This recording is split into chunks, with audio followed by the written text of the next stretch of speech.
Hi everyone, it's John with a dot loop tip. Today we're going to talk about what's required for a loop.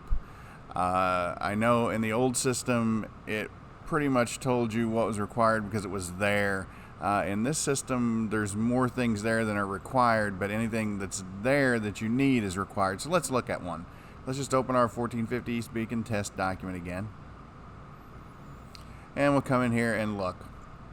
In our listings docs, it's got additional clauses addendum as optional. That is absolutely optional. You don't need that on every transaction, but on transactions where you need it, it's required. So we need to think of these transactions in a slightly different way. The things that are required for you to submit. And what that means is they're required for you to have complete before you submit me the folder the first time. So the listing agreement, the agency disclosure, and the market conditions advisory with just the seller's initials and signature, or just seller's signatures, really are the only three things in this thing that every time are going to be required. We need those documents, and you should have them before you put your listing to active on the MLS. So that's how we've got it set up. But let's look at the other documents that are there.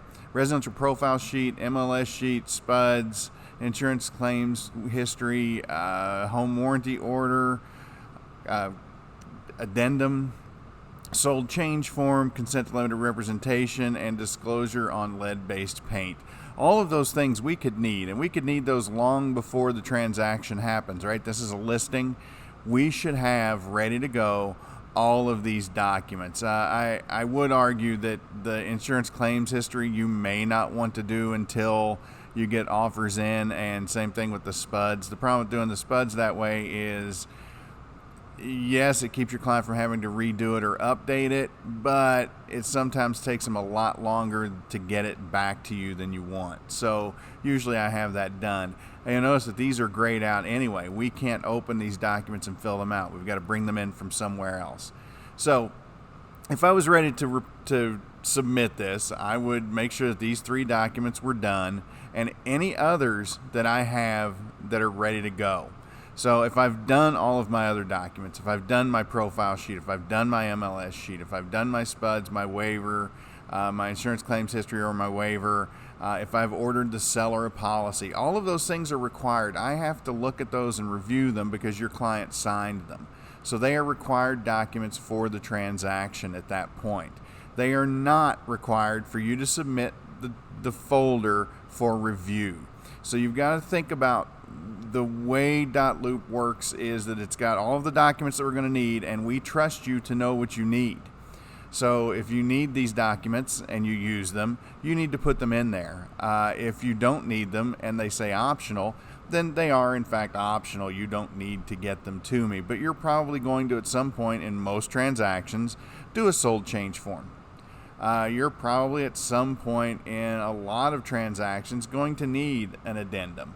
So they are required when you use them. When you don't use them, they are not. So let's say we've got these ready to go. Our next step would be to submit it for review. So we come right up here to the top and it says submit for review. We'll click that button, that link, and we will check the box. And now we're going to hit submit. If I hit submit, it's going to error because I'm missing three of these required documents. We'll show you. See, 3 documents required to submit. And it's very clear that these are required to submit, and it tells you what they are. You could open them and fix them, or you could just come back out and fix them. Okay? Just so we can go through this, I'll show you what the buy offer docs are. Required are the pre-qual, and requires purchase contract. And honestly, the pre-qual could be the pre-qual or the proof of funds, but both of those are required to have an offer in. Okay? It's required by the contract. We've got to do it. On the buyer disclosure side, insurance claims history and the MLS sheet. We need the MLS sheet that says, well, pending or UCB or UCCBS, and it's got on there who the listing is, and that's us in this case because it's our listing, and what the commission said at the day that it went under contract. Then the due diligence. All of these are optional to submit because they come in at different times. If they all came in at once and they were all supposed to be into us within a day or two, I'd make them all required and you just upload them. But every document that's in here, you need for pretty much every transaction. Insurance waiver or insurance claims history or waiver, that's required by the contract. The SPUDs are required by the contract. The LSU is required by the contract. Home inspection turnout report and home warranty order form, those aren't required by the contract, but the lion's share of transactions we're going to do are going to have those. So when you get them, put them in and submit for review. If you get the next one a couple days later, put it in and submit for review. Even if I haven't reviewed your folder yet and you get another one in, hit submit for review and click the buy due diligence. The closing docs, this one's a little different. The only one on this particular side that you're going to put in is the title commitment.